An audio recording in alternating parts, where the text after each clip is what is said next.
But tonight we got to use our brains. We got to use our brains tonight. That's a little tough, but it's good. I think it's good. It's my opinion. It's good.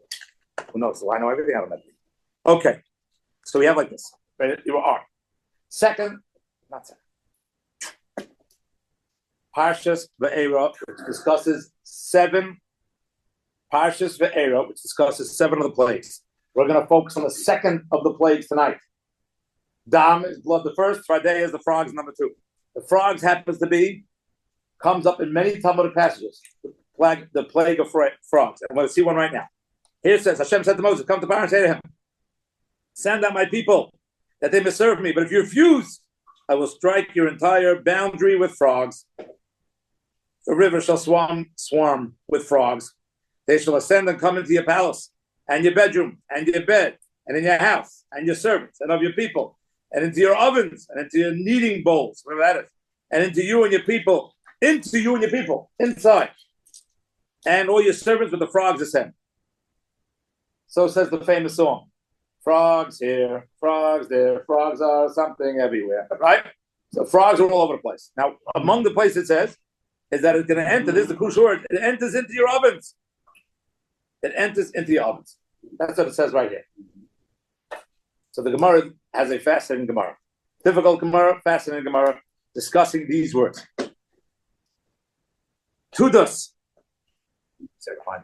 The scholar was Thaddeus, the man of Rome, a great and powerful man. A lot of interesting words to be introducing some rabbi in the Talmud. Come in here. This is what the rabbi said. This too did Thaddeus of Rome teach. He taught this thing. Now, there was a story with Chananya Mishael and Azarya. In the 3rd chapter of Daniel, the Nebuchadnezzar built some type of statue we'll discuss, and he wanted everyone to bow down. Jews do not bow down to statues, even under the threat of death, and therefore they were in trouble what to do. Right? So he says, this powerful person from Rome that the rabbis are quoting, he said like this. What logic does Chananya Mishael and Azarya have that they jumped into the fire? They went into the fire, and then they were saved. They delivered themselves into the fire. So it says, they argued a Kavachayma. I did not know. Minori. I don't know what that word is in English. Kavachayma. Minori. I don't know. It's like, no. That's how it goes. So this. They said like this. Look at the frogs. The frogs weren't told necessarily, we'll see what it means in a second, to jump into the ovens. Yet, they jumped into the ovens. As it says, they came up in the house, and the ovens they went into, where 6. Not over here. In Yecheskel, when are the kneading troughs to be found near the oven? They said they might say that they went to kneading troughs when it's hot. So if the frogs who are not commanded concerning saving God's name, sanctifying God's name, they're not commanded of such a thing, and they jumped into the hot ovens, we, Chananya Mishael and Azarya, who are commanded concerning saving sanctification of the God's name, how much more so should we do it? Simple thing. The frogs were not told, were not commanded in general. Frogs are not obligated in the 613 commandments. Are we aware of that? None. Frogs do not have to sanctify God's name. And yet, in the simple interpretation, some of the frogs jumped into the ovens. They chose, God didn't say, you frog. Some amount of frogs jumped into the ovens. Suicidal act, according to the Gemara. That's why the Pasuk said it, kneading bowls as well. Kneading bowls means when it's hot. They jumped into the oven. They killed themselves to sanctify God's name. So human beings, of course, we're going to jump into the oven to sanctify God's name. That's open to the passage. A law that Chananya Mishael and Azarya, these are giants, learned from the frogs. They were in the case of Nebuchadnezzar telling them to bow down. They said, oh, wait a second, the frogs jumped into the ovens. We'll go into the fire as well. That's what it says. Now Rashi adds on. Very interesting word. Rashi adds on. Isn't it worse to desecrate your body? Excellent. Good. We'll get to that in about 30 seconds. Excellent. So Rashi says, where's this Rashi? What was the reason why they were in doubt? They were in doubt. So we have to figure out 2 things. They weren't sure, and they learned from the frogs. So Rashi says, why weren't they sure? So I'll tell you why they weren't sure. They weren't sure because, as Yedidya says, a Jew has an obligation to live. You not desecrate your body, you have an obligation to live.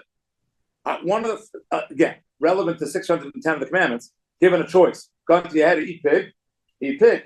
Gone to your head to eat pig on Yom Kippur, eat pig on Yom Kippur. Gone to your head to eat pig on Yom Kippur, don't make a blessing. Eat pig on Yom Kippur, don't make a blessing. Why? Because we have to live. So they said, "Oh, we have to live. What do we do? What do we do? We have to live. Oh, but the frogs jumped in. We're going to jump in also." That's how Rashi understands. Rashi saying what you were saying. We have an obligation to live, but the frogs jumped in. We're going to jump in. There are two major questions on this Rashi. One, I expect the four of you to ask, and one, I'm going to give you digit credit. He's halfway there. Maybe he'll think of prior to 8:30, 4 minutes to go. Question one. Place says 600 and how many mitzvahs do we give up our lives for? 610. What are the three Eliezer that we do not that we give up our life for? What are the three Eliezer? Bowing down. Bowing down. We'll do the other two just for the argument's sake, yes. If someone says kill that person. Murder and immorality. So if someone says bow down, what's a Jewish job to do? Take the bullet. Or be thrown into the oven. If someone says bow down, be thrown into the oven. So Tyson says, wait a second. Did you saying we have an obligation to live? We have an obligation to live by 610 of the 613 commandments. But there's three commandments where you do not have an obligation to live. You have an obligation to sanctify God's name and take the bullet and jump into the oven. So what will Chananya Mishael and Azarya saying? What do we do here? We have to live. Oh, the frogs jumped in, we'll jump in. What do you mean we have to live here? That is not a true statement in this circumstance. In this circumstance, in order not to bow down to the idol, as you just said, the obligation is to be murdered, be killed, sanctify God's name, go to the ovens. So what are they coming after the frogs for? That is Taisha's question. Obvious question once you're thinking about it. What was the point of them saying we're going to rely on the frogs? No, there should be no hesitation. Someone comes up and says, jump into the oven. I'm not talking about the frogs. I'm talking about the fact, okay, 610 out of 613. Was jumping into the oven to escape the punishment, or that was their punishment? Say it again? I said here. Was jumping into the oven to No, their words are they were delivered themselves. They delivered themselves. That was the punishment. I'm not sure what he's saying. I'm not saying you're right or wrong. That's what he's saying.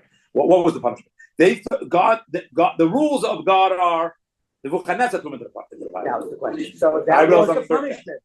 So Nebuchadnezzar said the punishment for not bowing down to me is go into the oven. But that wasn't by their choice. They didn't jump into the oven. They were thrown into the oven. Yes. They didn't do anything on their own. Somebody picked them up. Their words, they delivered themselves. Boom. Correct. So now correct. So they did the right thing or the wrong thing. They didn't do anything. They were passing and tossing for oven. But they didn't bow down. Yeah, they didn't bow down. And they should not have bowed down. Correct. So they did the right thing. They did the right thing. So what if it went from the frogs? Nothing to do with frogs. That's the question. Nothing to do with frogs. Right. That is the question. Tysus is saying, what are they doing with frogs? The frogs don't do this. This is one of the three major cardinal sins. And it's a coincidence that Nebuchadnezzar says, you know what, your punishment is ovens. Correct. If he would have said your punishment is chopping your head off, same thing. Nothing to do with frogs either in either. Correct. That's the question of So why does the excellent. Good. Excellent. What's considered a bow? Ooh. Wow, we got a minute left. He's on fire tonight. It's on fire tonight. It's not like I bow my head to like. But no, you're almost on fire tonight. So this is the question. Bowing. Before we get to that, your similar question. Tosfos' first answer is, which I thought Charles was saying the second answer, but this is the first answer. Tosfos says, yes, 613 commandments. The first one, Eliezer said correctly, is don't bow down to a idol. Who said this was an idol? This was not an idol. This is Tosfos' first answer. This was a statue of I'm making this up now, of Nebuchadnezzar. He didn't say I'm God. When they put up a statue of Putin or Saddam Hussein. So let's say he tells you to bow down to that statue. That's not necessarily idolatry. So I thought you were saying it's not idolatry. It's idiotic. And the guy wants covered. Fine. There could be a serious permissibility. That's a word. To bow down to a statue of Putin, and in order not to get killed, you're walking in Russia, and Putin says, "Bow down to the picture of me." That's not idol worship. What if he said bow down to me? Depends. What do you think? Is he saying I'm an idol? So Haman didn't think he was an idol either. So why did Mordecai bow down to him? Excellent. The Gemara discusses what was same Tosfos, by the way. Tosfos has the same question. What was going on with Haman? What is it? He was wearing something. Or was he wearing an idol or not? Tosfos debates it. Very good. So if you're going to say, which I thought your first answer was, Tosis is saying like this. This was not an idol. This was a statue. Bad word, or a better word. Honor statue. An honor statue. So are you obligated to bow down to an honor statue or take the bullet? Bow down. Chananya Mishael and Azarya said, you know what? I hear, but you know what? The frogs decided on their own, sanctify God's name. They didn't have to. The frogs could have said, let that frog do it. Frog A said, you know what? I'm going to jump into the oven. Why jump into the oven for? There's another guy jumped in the oven. Oh, you hold that there's something called Kiddush Hashem. The frog saying it. The frog goes Kiddush Hashem. So Chananya Mishael and Azarya said, you know what? Looking at the frogs, they were not obligated. They jumped in. We're not obligated. We're going to jump in also. But you weren't obligated. You were not obligated to kill yourself. Because otherwise, we wouldn't need the frogs, as Charles said correct. If you were obligated to take the bullet, we don't need the frogs at all. This is not a case you were obligated. Answer number one, why you were not obligated? Because it wasn't a real statue. It was a fake statue. Answer number one, why? This place is so far. All simple Gemara places. Toshi said that's why they had a question. It came out of the frogs. Toshi's second answer, why I was confused a minute ago, Charles, I thought this is what you were saying. Not even saying this also. Toshi's second answer this. I come over to a guy, and I say, Eliezer, bow down or take the bullet. What's your answer? You said 5 minutes ago. What's the answer? Well, to a real idol. To a real idol. To a real idol, take the bullet. But that's when I give you two options. Option one, bow down. Option two, take the bullet. Let's say I tell you, oh, Eliezer, let's bow down or take the bullet. But you know what? My gun is in Flatbush. I'm going to go get it. Why don't you just wait around and I'll come back and give you a decision. You know what your obligation at this moment is? To run. That's what I thought you said before. That's what you said. He threw them in. They weren't running away. Run. So Tosfos says second answer was this. It could have been a real idol. It doesn't have those words in it, but it's probably means. Could have been a real idol.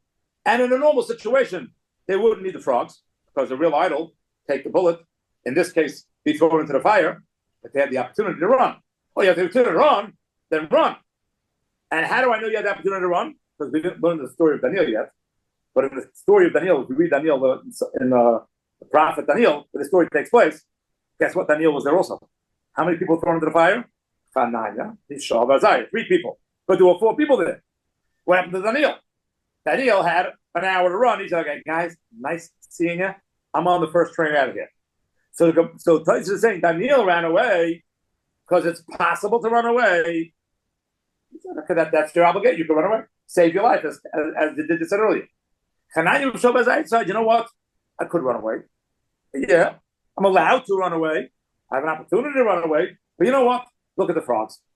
Did a frog have a chance to run away? Yeah. Every frog could have said, here's the places we're going to swarm. They shall ascend and come into your palace, or the bedroom, or the furnace. Got to be honest. If I'm reincarnated as a frog, I'm picking the palace. The bedroom in the palace. That's what I'm picking. Rabbi. Frogs that chose to fall on the sword, as they say. So Chananya Mishael and Azarya said, oh, wait a second. Let's learn from the frogs. The frogs had an option, real option. They could have gone away somewhere else. They decided, no. They sanctified God's name because the Torah wrote it in here. Torah is telling it to you. Look how great the frogs are. And Yecheskel says, look great. Okay. You know, there's a concept of sanctifying God's name. I'll do the same. I'm allowed to run away. Daniel's allowed to run away. Legal, 100% legal. We choose another pathway to sanctify God's name. Rabbi, Yeah. Question. Frog is not obligated to live. What? We are. The frog is not obligated to live. Therefore, finish it up. That's genius. Go. Finish it up. Therefore, he can die. We are obligated to live if we have a chance. Excellent question. I'm not allowed to hug you because you're on screen for many reasons. The Marsha, 1600, Stephen, asked this question. Let's say it again. Excellent, not good. Excellent. So, Stephen, put me in a good mood. Let's go through step by step. Step by step. Chananya Mishael and Azarya are standing there, and to this claims that they had a doubt what to do. They weren't sure. We don't know details yet. So Rashi says they have a concept of living. They said, no, well, we look at the frogs. We said, look at the frogs. No way. It's an obligation to kill yourself. Oh, 2 answers. No obligation because it's not a real idolatry, or no obligation because you could run away. What did they do? They stuck around for the frogs. So the Maharsha 1600s / Steve Rosen 2025 has a question. Wait a second. The frogs are standing there and thinking to themselves, frogs are thinking, we have a choice. We could jump into the palace, or we could jump into the oven and sanctify God's name. Okay, what's our obligation here? As you said before, human beings have a 613 commandment to try to live. Just like you must die for the 3, you must live for the 610. If someone comes over to you and says, take the bullet or eat pig, you're supposed to eat the pig. Why? Because we want you to live another day and keep another 7,000 mitzvahs. So how did Chananya Mishael and Azarya, Stephen's question, learn from the frogs? The frogs killed themselves. We're going to do the same. Yeah, because the frogs are allowed to kill themselves. You know why? They don't have the 6th, make up a number now, the 42nd commandment of you must live. The humans have a commandment, you must live. So how can they learn from the frogs? The frogs are allowed to kill themselves. They're at neutral. Yes, sanctify God's name or run away. Okay, but you have no obligation to be alive. You're a frog.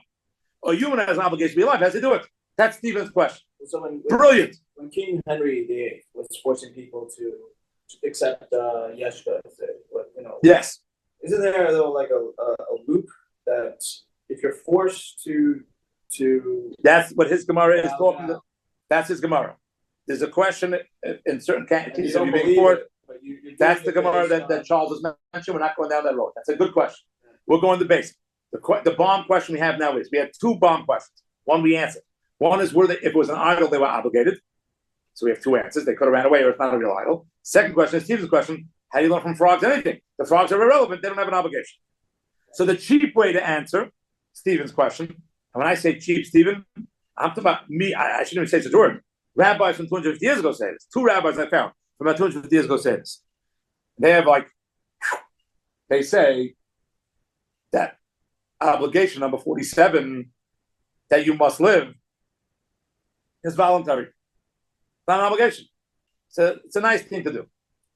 That means, how do you look, Stephen? How do you look at the obligation? Kill yourself to not bow down, and live and eat the pig. How do you look at the 2 obligations? What's the default position? Is the default position I'm always supposed to live, but these 3 I can't live by? Or the default position is you're allowed to give yourself up for these 3, and you're not allowed to give yourself up for these 3 for the 610. That means the guy who decides I want to be smart, I want to be a martyr, I'm going to fall on the sword and not eat the pig. How bad is that? Are we telling the guy you're allowed to do it, but we also not allowed to? You don't have to. You're allowed to eat the pig. Number 47 means you're allowed to eat the pig. Or number 47 is you must eat the pig. If, like most people until tonight would learn, 47 is you must eat the pig, you must violate Shabbos, you must violate Yom Kippur, you must do all these Averis, then Stephen's question is a bomb question. If they must do it, the humans could say, we are supposed to live. Who cares about the frogs? The frogs don't have. It's like committing suicide.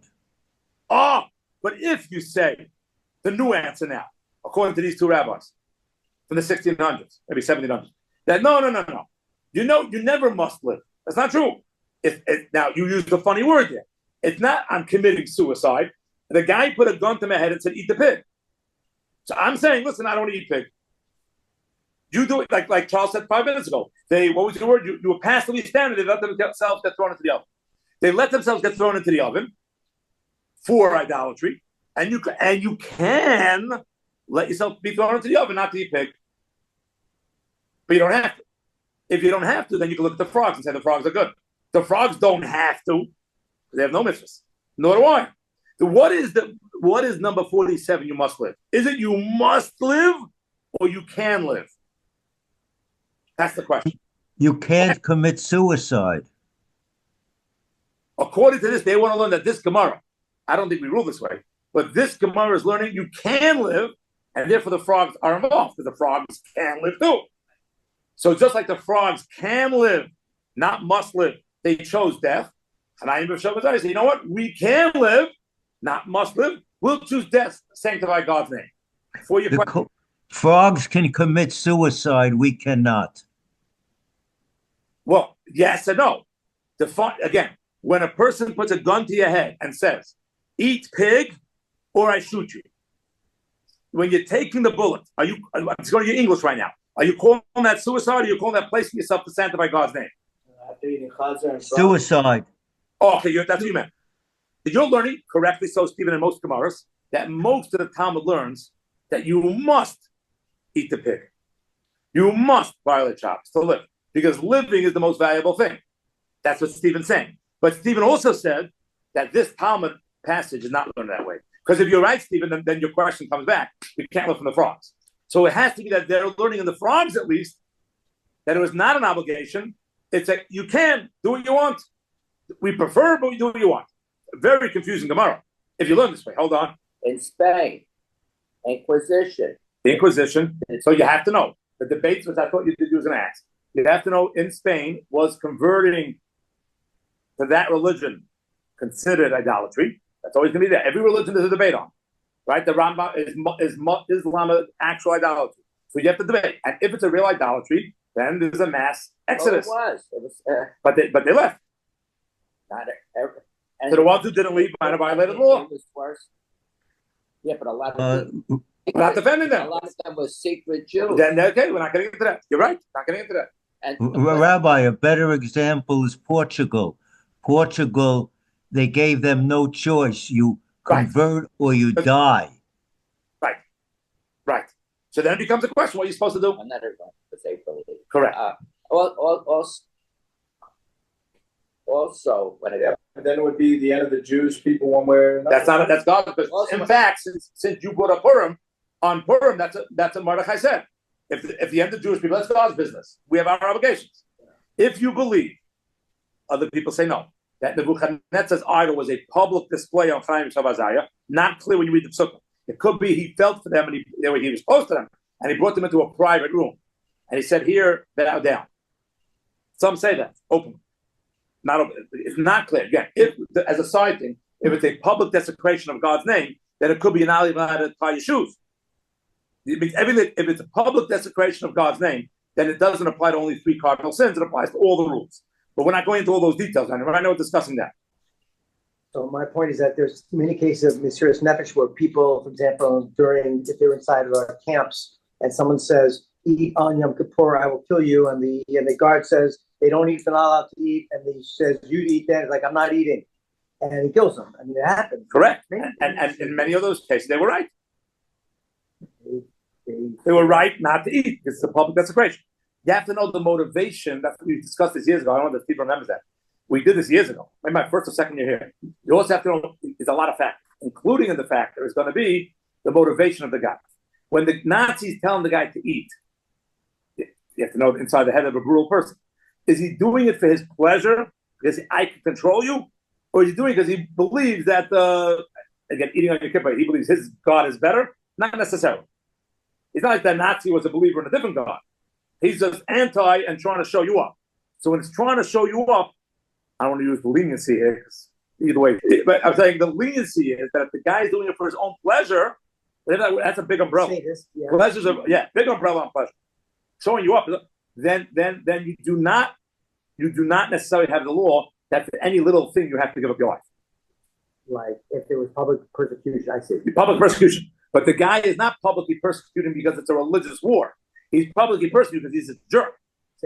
A sadist, right. So then the laws don't apply as simple as it sounds. That's why in all of these stories, we once gave a class many years ago about the people who ate non-kosher food in the camps. And I was once by a class, and one of the rabbis said, if you ask the guy if he did or didn't, it's a disgusting question. Because both answers are right. It depends on the person, depends on the genetic, it depends on a lot of things. I've been quoting recently, I think I said the other week, about this Gershon Liebman, who I'm printing in my new Agadah this year, and a guy's with him in the Holocaust writing his stuff, and in the thing he writes, there are Gershon, because of a concept called precious. What's that called? Asceticism? Is that the word, asceticism? Yes. In order to be he held asceticism. Everything that he was given in any concentration camp, 25% he cut off, and he wouldn't eat it. You don't need everything on your plate. The Rambam writes, don't eat everything on your plate. Now, of course, we would assume, but the Rambam's applying that when I'm going out to eat and I'm on my 4th slice of pizza, right? Because someone else is paying for it. So in the 4th slice of pizza that someone else is paying, don't eat the whole slice. where Gershon would sit there, a tzaddik, and cut off. And the guy writing the story writes, I lived because of that. His extra portion is how I survived, because I was weak too. And at a certain point, Reb Gershon told everyone, you must eat non-kosher food to survive. I'm not there yet. And then a little later, he said, it's time for me. I won't eat actual non-kosher. I'll eat like in the soup. What do you call that? Bouillis. It's a taste of kosher, but not actual. You know what I'm saying? It's cooked and immersed as a taste, but not itself. And he said in the end, this guy writing with him says, I ate non-kosher. The moment he said it, I was like, I'm in. But he said, Reb Gershon never ate treif at all. But for the one, but he did it 25% off. He survived the war. He's the one I told you about that. And the guy's writing that when the Nazis came, he hid behind the door. It's the same person. I don't know if you were here, Stephen. He believed that at a certain, on his level, not on our level, that you can't believe in the I have power. He said to a certain amount of trying to protect yourself from the Nazis has to be done, what's called the shtatlas. You have to try. But after a certain amount, it's you thinking you have real power. So he believed during the war that anytime there was an action with a K showing up and the Nazis were gathering people, he would stand behind the door. Because he held, if I do anything more than that, it's me believing I have power. He didn't believe in building bunkers. No. You do the bare minimum to God to protect you. Again, we're not on that level, and probably of the 6 million, I don't even think there were 15, but I'm making up a number here. But he was one, and he survived. And he survived. And he had and I have a list of things he did in the camp. And one of them was he cut out part of the food. But how he got long circled to get here. At some point he got caught though, behind the door at some point they caught him. They caught him, he's in the camps, but he survived. That's the same analogy. He survived. That like if somebody's trying to kill you, you shouldn't really force your way to attack back or to protect yourself. I don't know. I mean, again, it's a million factors that go into all these things. A million factors. So, but Stephen, our three things that we're discussing are: was it real idolatry with Chananya Mishael and Azarya? And Stephen's bomb question here is that: wait a second, was it what he called? Is there a general obligation as a human must survive, then the frogs are out, or he can survive and he's in with the frogs? Now, what was Chananya Mishael and Azarya thinking? This is a bomb. When you read this Gemara, the assumption is they're following the frogs, and the assumption is the frogs die. It means the frog on the palace bed survived. The frog in the oven by the kneading bowls did not survive. That makes a lot of sense. Now, there are early commentators that say that Chananya Mishael and Azarya knew they would survive. The question, what? They knew they would survive, and this whole thing, what's this whole conversation going on? You're allowed to know you survived? Look at the unbelievable part of the story. There's a different Gemara. This was in Sachem 53b. This is in Sanhedrin 93a. And it says like this. The Gemara inquires, what happened to Chananya Mishael and Azarya after the incident of the fire? Art Scroll 13 says, for unbelievable, when you're reading Daniel ran away. He comes up a lot of times. There is no further reference to them in Scripture. Is that mind-blowing? They're thrown into the furnace, one of the great stories of all time, and that's it. We don't hear about them. Art Scroll continues. One would have expected that Nebuchadnezzar would have promoted such highly regarded dignitaries, even higher rank after a miraculous display of their divine favor. But it's not mentioned. So what happened? Gemara, unbelievable. Ketanoi, argument among the people. One says, they died, Stephen's going to love this one, they died immediately because of evil eye. 14, Chazon Ish states that the human mind has the ability to trigger a variety of natural phenomena that can cascade and eventually lead to the destruction of physical bodies. In the present instance, I skipped some. The extraordinary miracle performed for these three made them the object of massive attention. Attributing the deaths to the evil eye is consistent with something he says elsewhere. So according to Rav, the result of them being thrown into the furnace and surviving the furnace was death. Yeah, I think it was Chazon Ish. That's Rav. Chazon Ish is part of the Gemara. I was explaining the Rav. Chazon Ish is in the Gemara. No, Rav says they died through evil eye. Article quotes, what do you mean evil eye? Chazon Ish says evil eye has the power to kill someone. But therefore, Rav says the whole world was looking at them, they killed them. Shmuel Eimer, they drowned in spittle. It's unbelievable. In the pool of spittle generated by the spitting of the Gentiles who scorned the Jews of Achadnetzar's threats. So that's not part of the story here, but that means, again, the result of one of the most miraculous, incredible events of all time, survival. Yechon is what Stephen was thinking. No, they went to Israel, like Daniel did. They traveled, and they got married, and they had kids, and everything like that. So what happened to Chananya Mishael and Azarya? After this interesting Kal V'chomer, after they said the turn from the frogs, they survived the fire, but they didn't. They 2 out of 3 said they didn't survive after that. They immediately were killed, or they went and they traveled and then survived in Israel on their own. But it's interesting, according to me, fascinating Gemara learned from the frogs that becomes into a major practical law on the laws of when you must sanctify God's name and not. As an interesting thing that I saw is that when they, what do you mean they thought they're going to live? That means they understood that they might live because of sanctifying God's name. They realized there's a good chance God's going to make us live. And they had a question, thinking they were going to live. No, they might have died right after that. But they questioned, we have a law, Rambam, maybe, many Holocaust stories, that before people were killed, they said Shema, famous, and they made a blessing sanctifying God's name. Every mitzvah someone does is a blessing. Will you shake a lulav? Will you sit in the sukkah? What about before you fulfill the mitzvah of sanctifying God's name by taking the bullet, being thrown into the fire, the ovens? Make a blessing. Their question was, do they make the blessing? That means they're being thrown into the fire. They figured on step 1, they're going to get killed. But they realized that this is a situation where God might want to sanctify his name, and therefore maybe we shouldn't say the blessing. Because we don't make a blessing in vain, but maybe we'll die 2 minutes later, and the blessing can go on that. So they say, not that they thought for sure they're going to live. No, they didn't give themselves up to live. That's a fake miracle.